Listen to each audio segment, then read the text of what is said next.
I am so excited to welcome everyone this morning. We're finally together for the opening session of the Symposium on Disability Cultural Centers in Higher Education.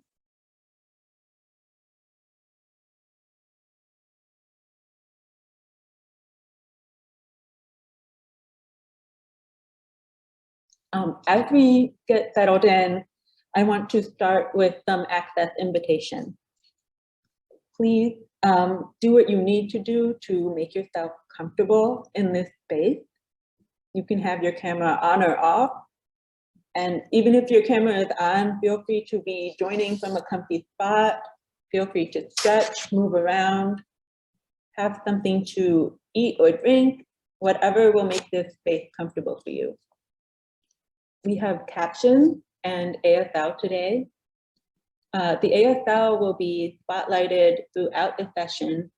And if you'd like the interpreters to voice for you, you can let us know in the chat or by using the raise hand function in Zoom.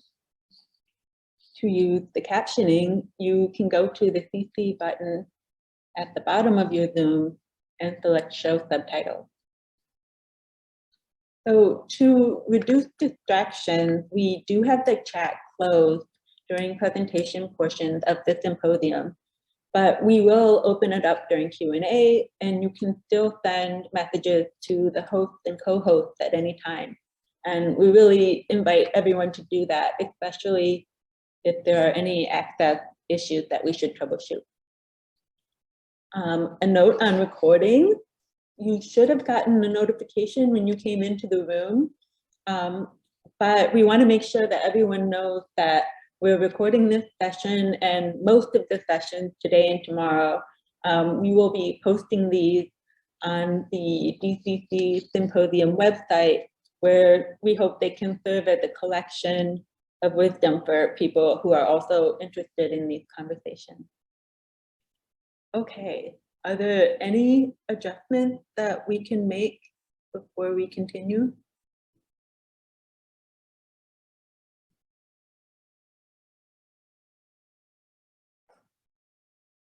Okay, that's an open invitation, so please, again, don't be shy about letting us know about anything we can pause and troubleshoot. Okay, so we also want to take a moment to recognize that we are calling into virtual space from Chicago, and the UIC Disability Cultural Center is situated on the ancestral land of the Council of Three Fires. That's the Ojibwe, Potawatomi, Odawa Nation, and many other nations, including the Menominee, Ho-Chunk, Miami,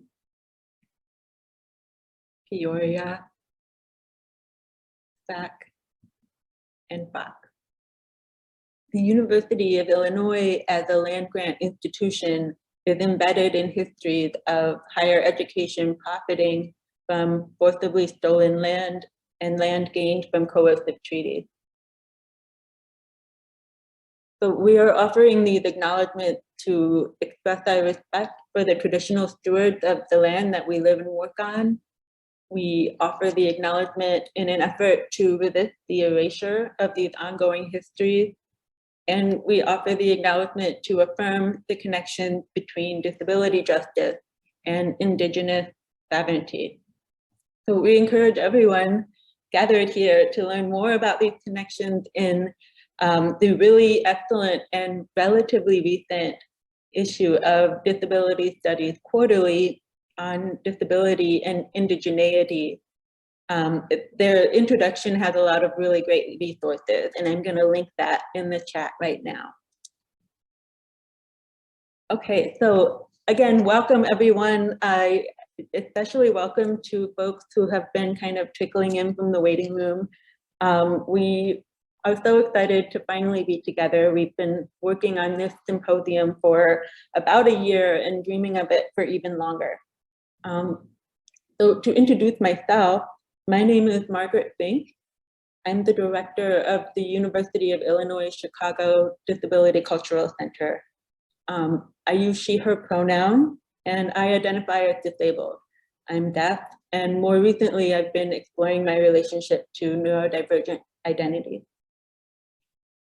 To offer a quick visual description, I'm a white woman with long brown hair and clear glasses, and I'm sitting in a room with cinder block walls and a bookshelf behind me with a lamp. And on the wall behind me, there's a poster of artwork by Carmen Papalia and Heather Kai Smith. And it's red with white lettering that says interdependence is central to the radical restructuring of power. So with Javin D'Souza, I've been working to coordinate the symposium that will be bringing us all together today and tomorrow. And as I've mentioned, we started working on this symposium about a year ago. That involved brainstorming a list of potential topics, connecting with other existing disability cultural centers, and having really great conversations about each center's unique history and what they're thinking through, what we might want to put our heads together about. But this idea and this effort has been germinating for much longer than a year. It has seeds in the many emails that we have received from faculty, staff, and primarily students at other colleges and universities who are looking for advice and guidance because they hope to create a cultural center at their institution. It also has seeds in the many generative conversations that we have been having as a staff at the DCC as we negotiated the access dimensions of typical cultural center work as an all-disabled staff. So we're thinking about tabling at involvement fairs, thinking about answering phones, thinking about schlepping chairs.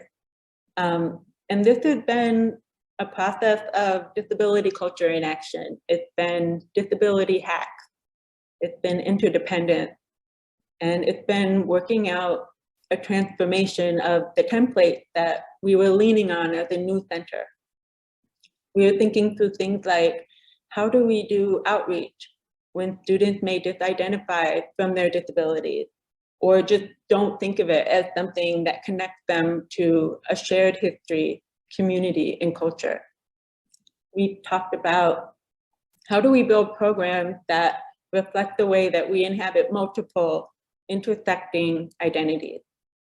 How do we communicate our value and the work we do to potential campus partners or administrators who may just be a little bit stuck on understanding what might you need beyond an accommodations office and maybe operating with medical or charity models of disability? These are very complex questions, and so we are so looking forward to learning from one another in the sessions to come. We are joined today and tomorrow by student activists and by DCC staff, past and present, from 8 universities. So I just want to really thank everyone who agreed to participate. The core intentions for this symposium are to equip the many people in the room, maybe, who are dreaming of a disability cultural center at their institution by coming up with some grounding thought about how do we even talk about disability culture and its need and its value. And today, with 3 history panels this afternoon, we'll be gathering stories of how disability cultural centers have come into existence at different institutions of higher education, each with their own configuration and their own culture. And we're excited to hear from the first crop of original research about the impact of disability cultural centers as we wrap up our day today, day 1. And tomorrow on day 2, we'll be turning to sessions that focus on sharing approaches, practices and nuts and bolts advice about building a new center. How do we, for example, take up the work of transforming our campus cultures? What are some of the lessons that we've learned as we experiment with programs? How do disabled students continue to engage and lead the work of a disability cultural center?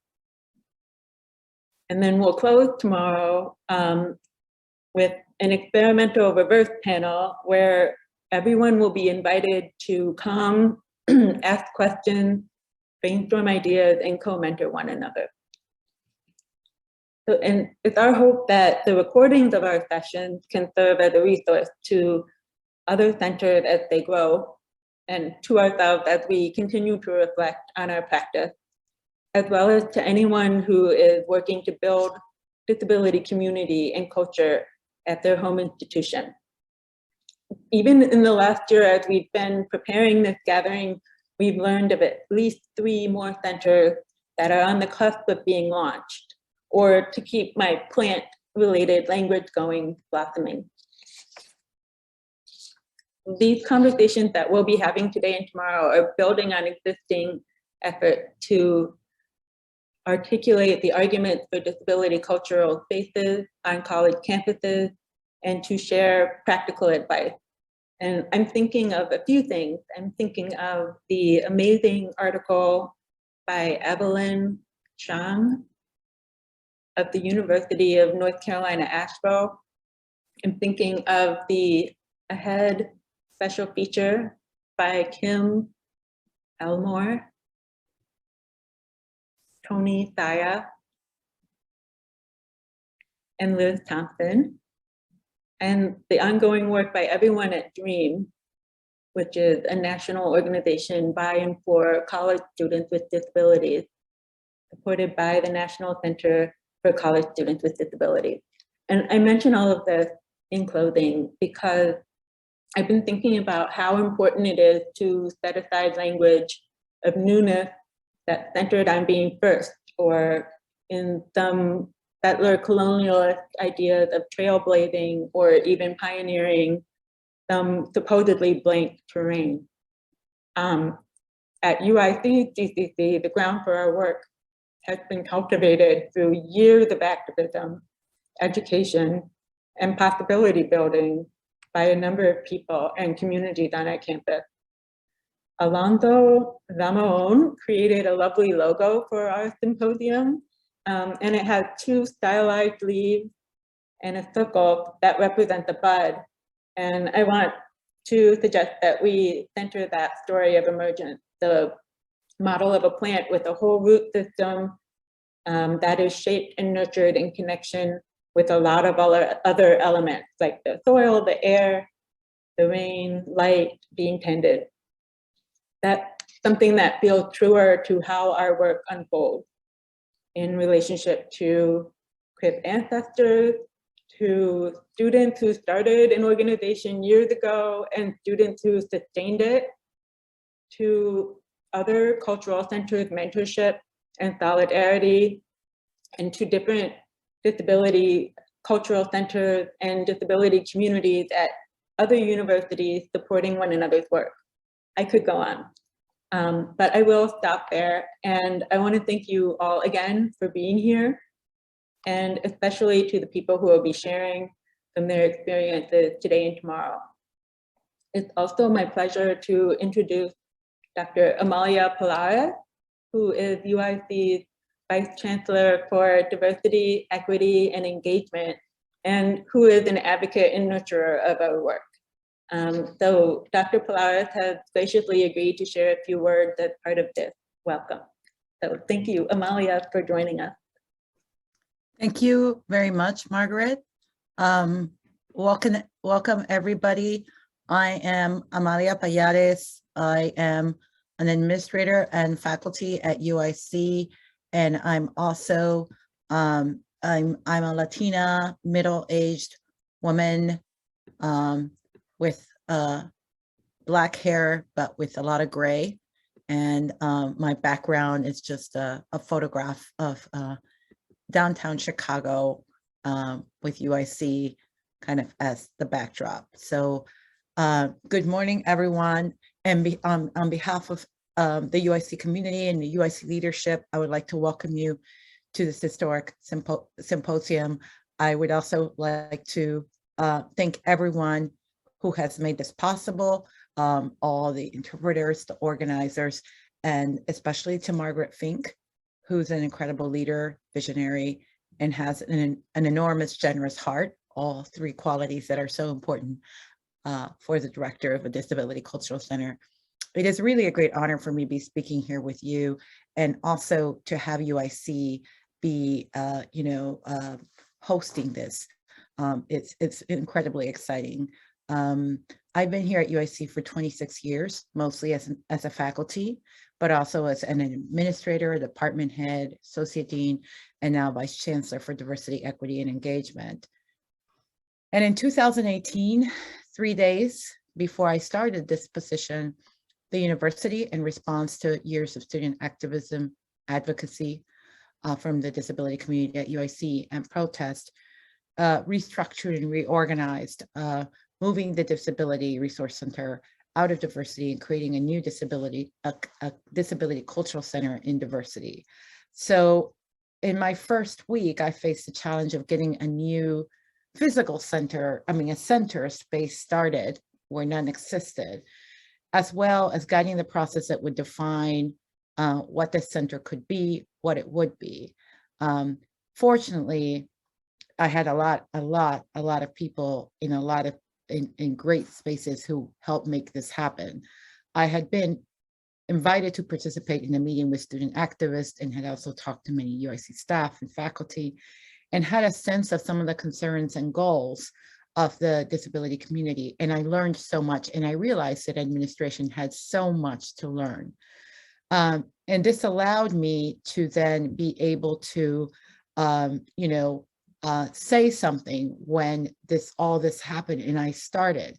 My first opportunity to say something to guide the process was when I was asked to review a campus-wide announcement that had already been written, announcing the creation of a new center that would say what the center was about and what it would do.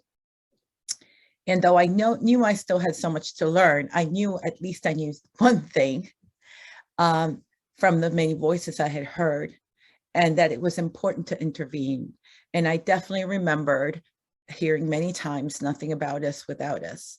So in that conversation with leadership, I asked that we not describe what the goals of the center were, but that we stated instead that we would create an advisory committee of members of the UIC disability community who would be charged with deciding what the vision and the mission of the center would be. Fortunately, our then provost agreed, and we started the DCC with the knowledge that its purpose and goals would be a reflection of what our disability community wanted. In the meantime, we were able to get a small space in the library that was not in any way the space we needed, but allowed for visibility and also support from the library staff and infrastructure, which was incredibly useful in a time of limited resources, and was made possible, was built into something, and that was meaningful, and by our interim director, Rosanna Stoop, who is here present with us today. And thank you, Rosanna, for everything you did and for enabling us to have the official opening of the center in September 2018. This process of envisioning by members of the disability community in this committee took several months and had some incredible leaders, some students and faculty who are here. I at least see Carrie Sandel, who was a co-chair. And after Rosanna Stoop retired, interim director Dean Adams was able to provide thoughtful and supportive direction of the center at a crucial time and coordinate its move to a significantly larger space. At the end of this process, there was a vision, a mission, a direction, and most importantly in my mind, collaborative community participation and engagement from the beginning and throughout. We all know that not everyone necessarily agrees, not everyone necessarily, even if they agree on the goals, think we need to do it in the same way or wants to use the same methods or strategies. So it is very important to have had that process at the beginning. And the road has not been easy. We still don't have all the space or resources we would like or need, but we do have a great leader. We have had great leaders. We have a great visionary in Margaret and other DCC staff. And we have the support of 6 other cultural centers who think in intersectional ways and have been important for the DCC. It is encouraging and beyond exciting to see so many people from different universities doing something similar, which, as Margaret says, is a continuation of years of envisioning or seeking after years of envisioning to create them. The road is really not easy, far from easy, but it is such an important and essential path to ensure that disability communities in all our campuses are able to thrive and reach their potential, and ensure that our campuses are truly benefiting from all the wisdom, the knowledge, the contributions of disability communities.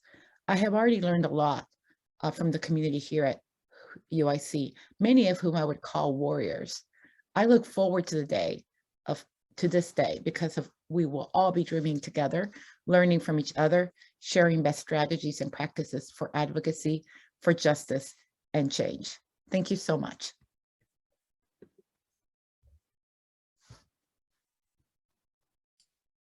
Thank you, Amalia. That was really, really fabulous. I really appreciate you joining us and sharing your thoughts. Okay, so it is about time for our keynote conversation. I'm so happy to welcome Dr. Sandie Yi. And Sandie is many wonderful things, but to share a bit about her with everyone who may not be as familiar, Sandie is an alum of UIC, which is fun, and she earned her PhD in disability studies here at UIC, and she is an accomplished disabled artist and disability cultural worker whose work has focused on wearable art, including an ongoing project called Crip Couture that thinks through disability aesthetics and through cultivating care relationships.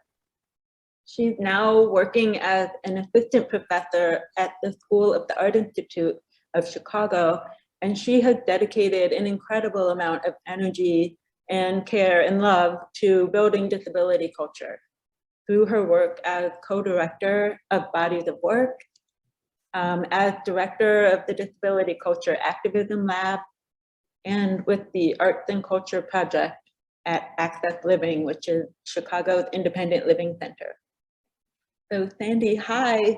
I did just introduce your work a bit, but before I ask you some questions, would you like to introduce yourself or add anything? Sure, this is Sandie speaking. An image description of myself is I am a 40-year-old Taiwanese woman with long black hair and sleeveless dark blue dress, and I have a blurred background. Before we go into this conversation, I just want to point out that when Margaret approached me and asked me to participate, I was really excited, and I was like, hey, can we be in conversation together instead of me presenting a paper?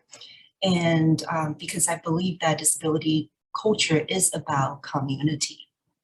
I know that this session is scheduled to end at 11, and so I just want to do a very quick time check. It's 10:26, and I imagine that we may go over schedule a little bit, so I would like to invite everyone to take break at any time. Since it's on Zoom, you're welcome to watch the recording later. Please do take bathroom break and water break. So as I am mentioning these access needs, I'm going to add a couple of mine as a way to introduce myself. So my access needs today will be, I may get distracted from noise, some noise from a puppy in the background. So I have a 10-month-old, and she's very curious about everything. And I've noticed that words seem to be slipping out of my mind a lot these days. So Margaret, don't please do feel comfortable to help me out with any words that I'm like, I cannot remember. And during Q&A, what I will do is I will read a caption first and respond. This is how my brain needs to process these days. So these are my access needs, and I really encourage you to think about what your needs are during this symposium and what your needs can support you to be a part of the conversation and digest the materials, because you are probably gonna get a lot, and it is okay that there are a lot, and just need to take your time and then digest bit by bit. Thanks, Sandie, for those invitations and reminders. I have a question. Would you like me to share your slides immediately or just a little bit later? I think we could do it a bit later. Okay, just let me know. So as Sandie mentioned, we thought this would be fun as a conversation. So I'm gonna kind of be interviewer mode. But so Sandie, can you start us off by telling us about some of your first encounters with disability culture or disability community? Like, when did that happen for you, and what were some of your reactions and experiences? Yeah, so I did not learn about disability culture until 2006.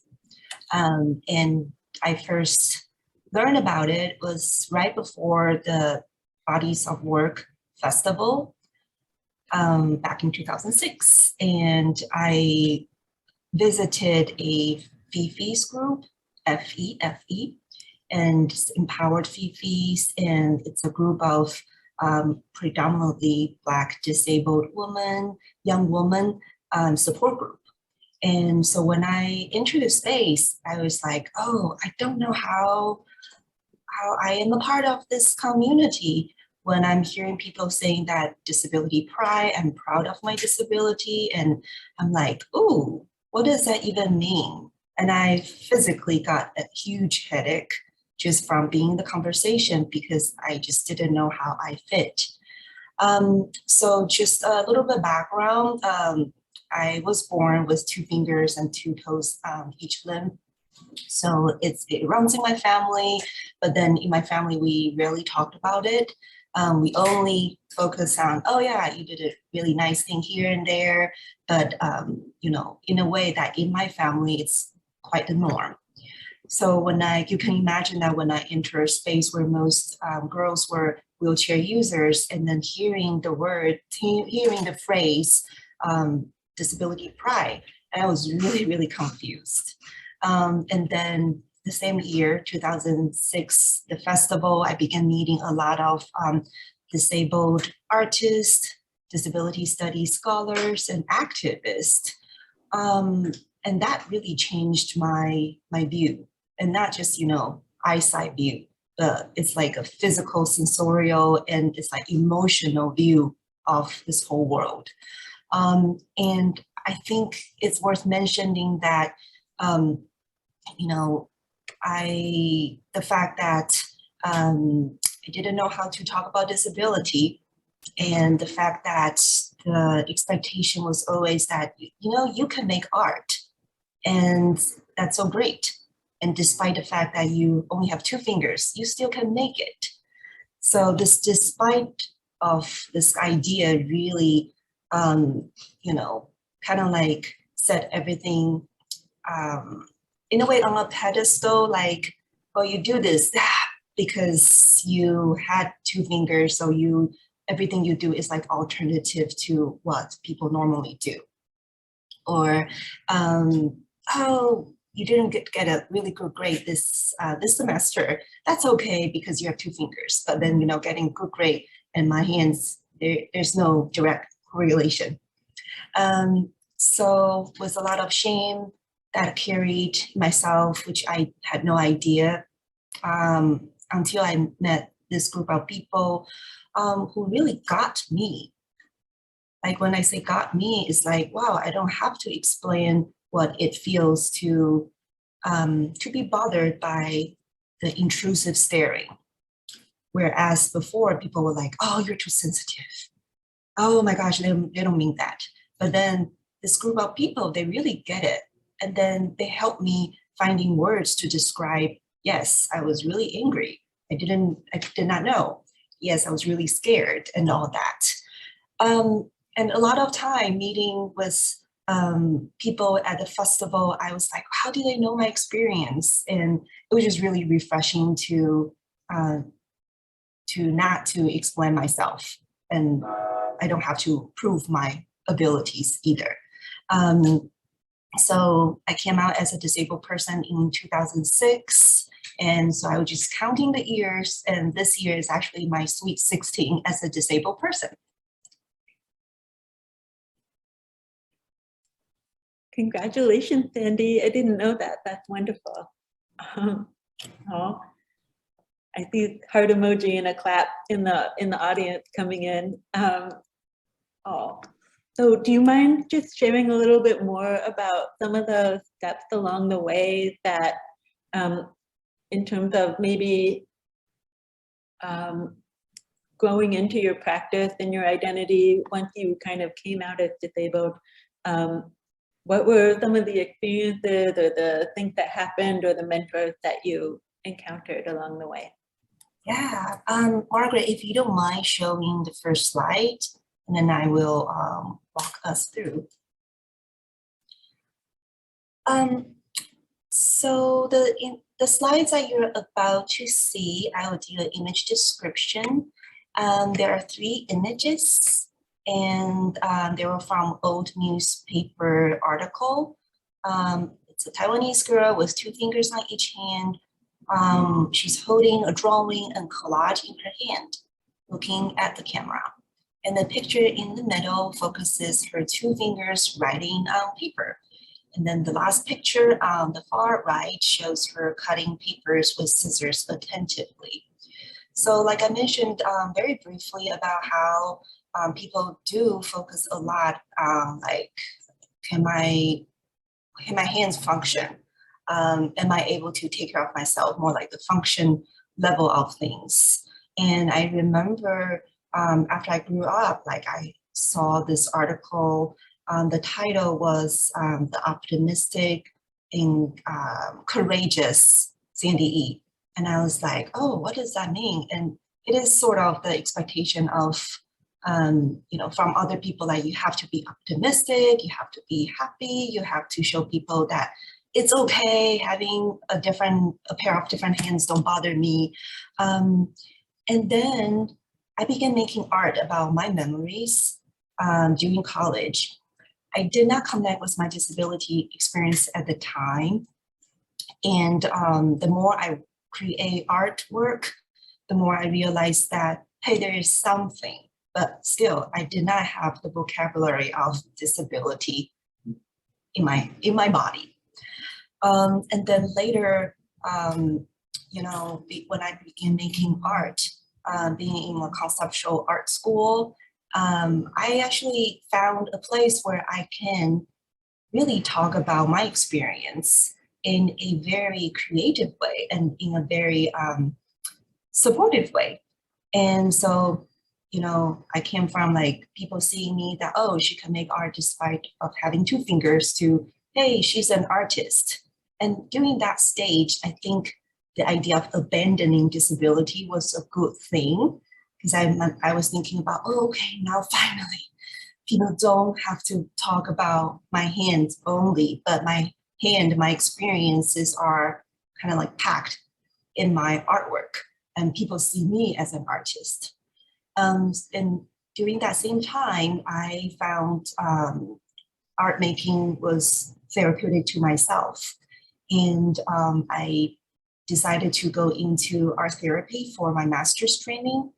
And then after I became an art therapist, I realized that, oh wow, the impact of the medical model and the rehab model can be really damaging in helping relationships. So when I say helping relationships, I'm referring to, let's say, how disabled people work with art therapists, work with speech therapists, doctors, social workers, etc. And I think I learned the idea of reclaiming disability at the end of my thesis for art therapy. But during that same time, I was just reading stuff from books. And again, like meeting people at the festival, I feel like, oh, everything came more alive. And later I joined ADAPT, A-D-A-P-T, it's a disability rights activism organization. And so being on the front line with my disabled siblings was a game changer as well. And then that kind of leads me to wanting to continue my passion in disability studies. And so that's when I came to UIC and studied with Dr. Carrie Sandal. And I would just add, the last step would be how disability justice informed my view. And I did a residency program with Since Invalid back in 2010 probably, I cannot remember. But we can talk more about it in the following questions. I'm gonna get some water. Great, thank you, Sandy. Yeah, definitely take time to have a drink of water. Yeah, you've already been talking a little bit about, the experience of meeting people who get you as the just pretty transformational experience. I completely resonate with that. And so one thing that we decided that I would ask you is just what are some of the things that you have learned or gained from being part of disability culture or disability community? So I don't know if you want to talk about Sins Invalid specifically or just more generally any other things that have happened along the way.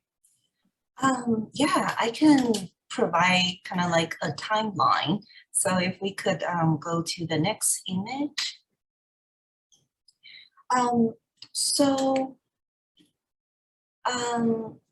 Let me do an image description first. So this is the picture. There are two images. So Caucasian model resting both on her hands on her hips.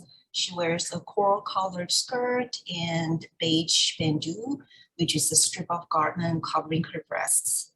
A pair of white L-shaped wrist braces cradle her wrists, which naturally curve inwards. Her fingers curve and rest gently next to each other. The L-shaped braces have a hard surface, but with organic, wavy edges close to the model's hands.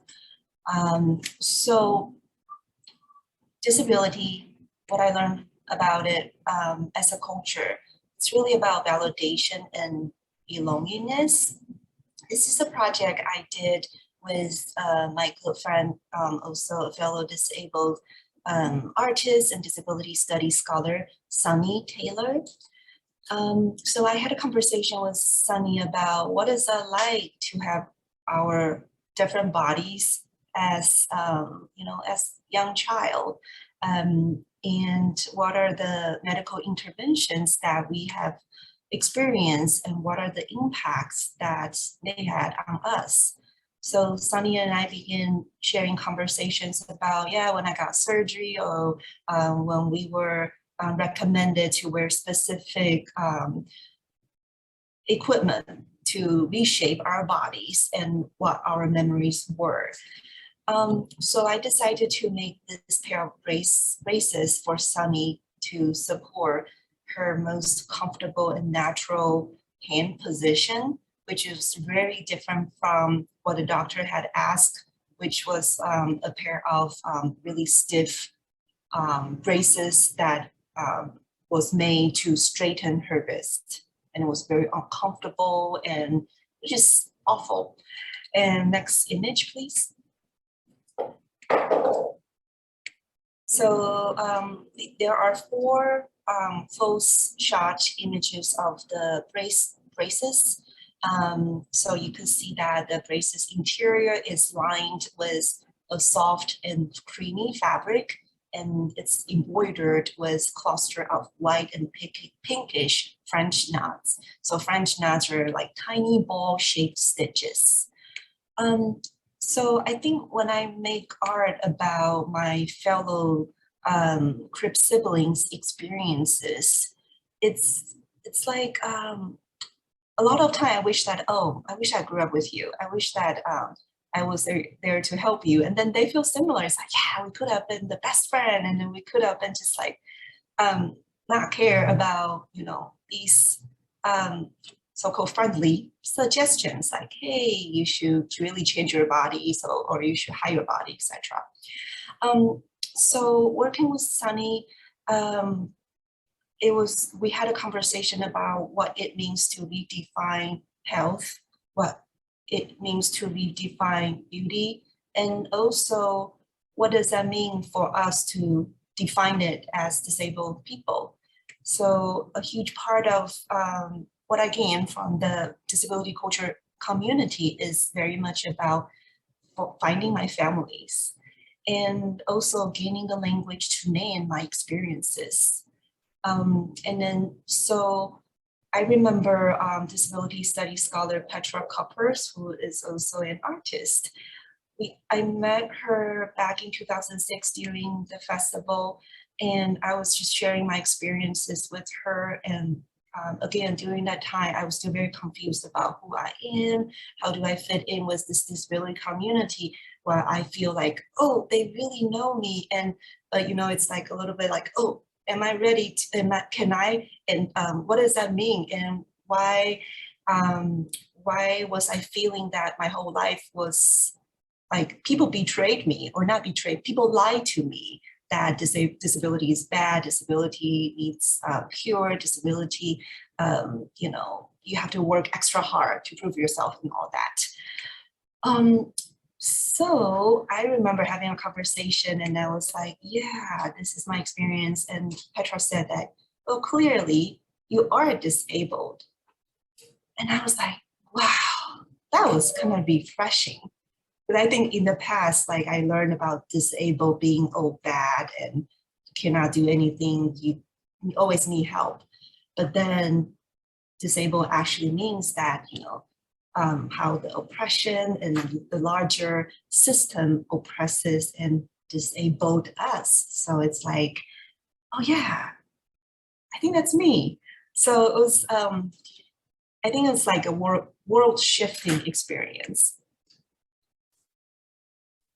Yes, thank you, Sandie. Yeah, I totally get, I just want to say this is really resonating with a lot of my experience. And I think what you're talking about is that sense of belonging is such a transformational experience when you meet other disabled people and they sort of, in this very clear, unreserved way, say you belong to us as a group, like we are in community with one another. Because like you've been saying, a lot of people, not everyone, everybody has different experiences, but a lot of times when you're growing up as a disabled person in non-disabled culture, you're encouraged to minimize it. You're encouraged to try to, as much as possible, approximate being non-disabled. So it feels like you're not able to really show up and be your full authentic self. So yeah, I really appreciate you in pointing some of those things as the most valuable or the most helpful or transformative in your experience. Thank you. Do you want to share a little bit about this idea of a disability culture maker? I've heard that from you, and you have told me I'm a disability culture maker, and I love this phrase. So I wonder if you could share a little bit about what that means to you. Yeah. So when I began working as an art therapist, I think back then in our field, we were really talking about, yeah, you know, the client and the patient we work with in art therapy, they are artists, they are creative. And I think, yeah, there's no doubt about it. But then calling every disabled person who makes art or craft as artist, and then having people like not able to give them constructive feedback when their work is bad or when their work needs more polished. And it's really hard to just like not see that. So one example I can share is personally, I had people who saw my sketches and it's just like a couple of lines. And then they were like, oh my gosh, that's so beautiful. And then I was like, I'm just making some sketches and I don't even know what it is, but you can definitely see that the emphasis is like, wow, you did it. And then so I talked to other disabled artists and then we were like, yeah, we really hate that, like people always tell me I'm so good. But then I realized that I cannot get into exhibitions because there's no, let's say, no critic who knows how to write about my work, or there's no curator who has the language to describe what's happening other than my personal story or how my parents raised me. So it became like really frustrating. And then so the idea of like the artist, I feel like, well, what if like artists, yes, we can have like professional artists, we can have amateur artists, but if I am making something about my culture, disability culture, I like to be one of the makers. And I will tell you what that actually means in the next two slides. So there are two images on the slide, and on the left-hand side, my hand is tracing a man's hand, and this man has three fingers. And on the right, there are two boxes of crayon and a pile of colored sandpaper cut out. They are shaped with various hands and feet. So visually, there are like 2 fingers, 2 toes, or 6 fingers, etc. And a few of them are printed on the white fabric. So I did this project called Project capital I, small m, capital P, perfect. So Project Imperfect, but actually it's also read like Project I Am Perfect. And so I was like playing with these words back then. Next slides, please. And so these are 2 baby onesies I end up making. So they're printed with colorful hand and feet shapes. The onesies on the left has a long sleeve and then an enclosed sleeve. And the one on the right has 2 sleeves with different lengths. It is printed with an abstract line drawing. So when I work on this project, I created an installation as if it's like a gift shop. Like when you know your parents, or when you know your siblings or your families or friends who are going to have a child with, let's say, different lengths of limbs or no limbs at all, they can come to this installation and purchase the onesies for baby showers.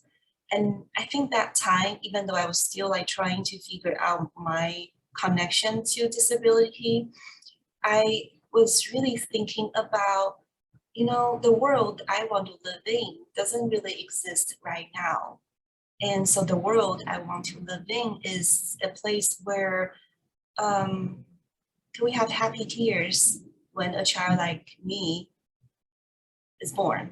Can we have baby shower that celebrates that, all right, this child is going to be born with an impairment, and there is a disability community for this child in the future. So in this project, I really see that, okay, yeah, I was envisioning and putting my imagination in a concrete form, which is my art making. So I do see it as like disability culture maker, because here I'm trying to make a vision make a vision come true, but knowing that this process is not like, okay, when you make a piece of art, done, next, make another one. But it's more like, it's a process, and we need to find people who share the same experiences or similar experiences. So after I did this installation, I began talking to a lot more people, and people will actually like come out like, oh, I think I am one of the disability community members too, but this feels really strange, etc.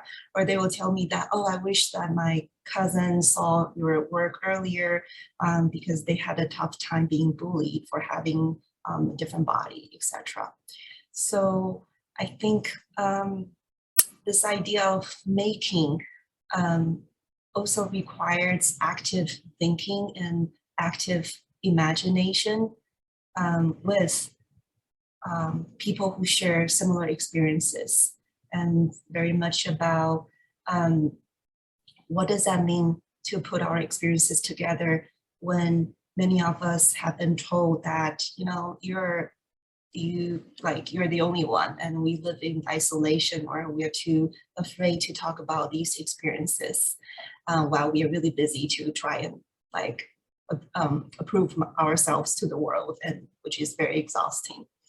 And I want to add a little bit about disability justice. So disability justice is a movement created by Since Invalid, which I mentioned earlier. And so they really talked about what it means to see disability as an intersectional experiences. Unlike disability rights movement, it's in history, it has been led by majority of like physically disabled people and mostly white, maybe middle class and upper class, etc. But disability justice really think about like, how does ableism intersect with other forms of oppressions, such as sexism and gender and class and homophobia, etc. And so I feel like being a part of the disability justice community, I start seeing that how some of my own communities or how some of my own identities were also disconnected. For example, like when I interned with Since Invalid back in 2011, I saw Asian American leaders talking on stage, and I was like, oh, I never realized that these were the women leaders who I have always looked for. And because there's just a disconnect between my experiences with those like Asian Americans, because a lot of time Asian American communities have a hard time talking about disability. So for me, it's like, oh, I am more about disability community, and I don't really belong in the Asian community. And so that's sort of the mindset. And so I feel like it is helpful for us to know that disability community is so diverse, and not everybody is on the same page. And people may not have the privilege and access to learn about, let's say, concept from disability studies. And it is okay that people need to take their own time. And also for disability justice, I think this has become like a trendy word that people just claim without knowing the background and knowing the history. So this is something that we can continue and talk more during the symposium this today and tomorrow. But I also want to point out how disability justice is also pushing the boundary and then to redefine what disability experiences mean. And that's all about a part of the culture making.